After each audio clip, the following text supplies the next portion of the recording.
Дараагийн мэдээг танилцуулъя. Өнгөрсөн Баасан гарагт Тайпей хотод хутгатай халдлага болсон. За энэхүү халдлагыг урьдчилан төлөвлөсөн байж магадгүй гэж цагдаа нар мэдэгдэж байгаа юм байна. Тайваны цагдаа нар Баасан гарагт энэхүү халдлагатай холбоотой төв хэсэгт Тайпей хотын төв хэсэгт босон хүний амьд хүрсэн энэхүү халдлагыг урьдчилан төлөвлөсөн байж болзошгүй. За шижигдсэн халдлага үйлдэлээс өмнө тухайн газарт очиж үзсэн болохыг нь тогтоосон байна. Цагдаагийн мэдээснээр халдлагыг үйлдэгч нь 27 настай ажилгүй ийм ир байсан юм байна. За тэрээр Тайпей хотын төв буудлын ойролцоо болон за төв буудал дээр олон удаа болвол утаа ялгаруулдаг төхөөрөмж шийдсэн. За ингээд доор хаяж 2-3 хүний амь насанд хүрч 11 хүнийг шархтуулсан ийм гэмт хэргийг үйлдсэн. За түүнийг бол хожим нь тухайн одоо ойролцоо худалдааны байгууламж байрладаг барилгын 6 давхраас үсрэснийхэн дараа эмнэлэгт хүргэж за дараа нь бол нас барсныг нь тогтоосон байна. Бямб гарагт болсон яаралтай хуралдааны үеэр Тайваны ерөнхийлөгч Лай Чинтэй уг хэрэг явдал Тайваны нийгмийг зочирдуулсан гэдгийг хэлээд сэжигтний түүх сэдлийг сайтар шалгах шаардлагатай гэж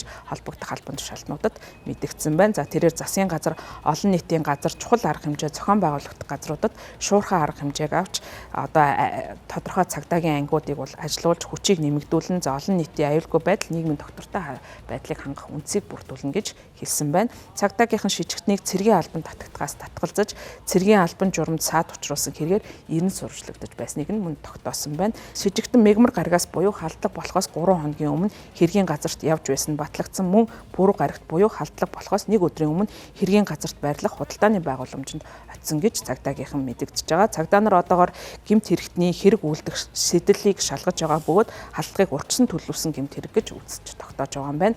Тайванид бол олон хүн Баасан гарагт босон энэхүү Тайваны төв болсон хутгатай халдлагын газар цэцэг өргөсөн байна. За ингээд мөн хохирогчдын төлөө залбирч байгаагаа илэрхийлсэн. За халдлагаас 2 хоногийн дараа буюу мегмар гарагт тухайн одоо халдлага болсон худалдааны барилга байгууламжинд цагдаагийн ажилтнууд хамгаалтанд гарсан. За ингээд хэвийн үйл ажиллагаагаа үргэлжлүүлэх нөхцөлийг нь бүрдүүлсэн байна. За Тайпей хотын хөдөлгөөн ихтэй хэсэгт гарсан энэхүү аимшигт үүмэн самуун нь аюулгүй гэж нэрлэгдэж байсан Тайваны хувьд их нийгмийг зочирдуулсан үйл явдал болж байгаа. За Ням гарагт олон тооны хүмүүс эмгэнэл илэрхийлэхээр мөн ирсэн байна. За ойролцоо газар амьдардаг 40 орчим насны нэгэн эмэгтэй үнэхээр харамсаж байгаа гэдгээ илэрхийлээд ийм явдал дахин хязгаарч давтагдахгүй байх гэдэгт найдаж байгаа гэдгээ мэдэгдэж байгаамаа.